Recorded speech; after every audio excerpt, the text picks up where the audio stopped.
Les 5 types de motivation selon la théorie de l'autodétermination. Imaginez, ce midi, vos beaux-parents viennent dîner à la maison. Oh, ils sont plutôt gentils, agréables et sympathiques, mais ils sont de la vieille école. Les traditions, le respect des aînés et puis l'exemple à donner aux enfants sont quelques-uns des critères de bonne ambiance pour un repas de famille.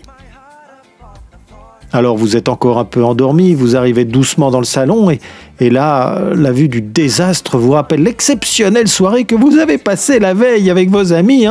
Oh mon Dieu, quelle ambiance! Vous n'aviez plus rigolé comme ça depuis des mois, depuis des années peut-être.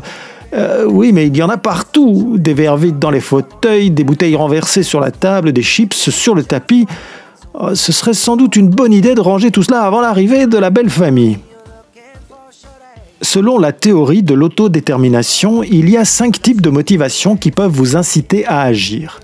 Ces 5 types se positionnent sur une échelle qui va de l'obligation formelle à la liberté totale, de la contrainte à l'autonomie, de l'exigence forcée à l'autodétermination. La première raison qui vous oblige à nettoyer vient de l'insistance de votre conjoint. Il n'est pas question que ses parents trouvent le salon dans cet état. Il faut tout ranger. Tout doit être impeccable.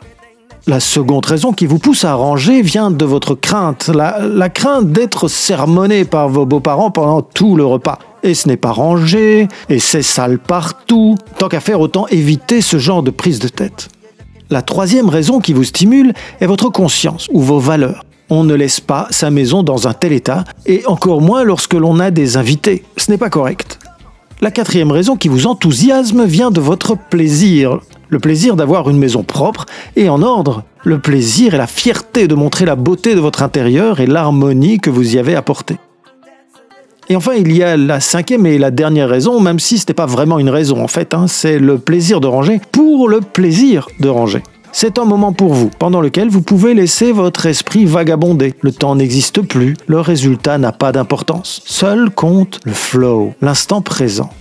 Sur cette échelle à 5 niveaux, les 4 raisons qui poussent à agir sont appelées motivation extrinsèque, parce que la raison qui vous pousse est liée au résultat, à ce qui est produit au final de l'action. La 5e motivation est quant à elle la motivation intrinsèque, parce qu'elle induit du plaisir dans l'action elle-même, sans tenir compte du résultat. Vous l'avez compris, ces 5 motivations peuvent tout à fait se combiner. Il peut y avoir plusieurs raisons simultanées qui vous poussent à agir.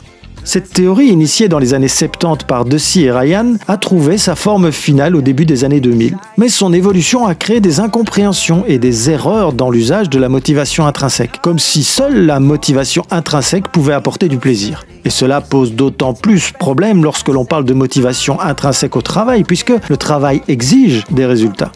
Une nouvelle nomenclature est alors venue reclarifier ces 5 types de motivation pour les distinguer en 2 catégories. La motivation contrôlée, qui reprend les obligations et les contraintes venant de l'environnement, et la motivation autonome, qui reprend les raisons liées au désir personnel et à la volonté individuelle d'agir.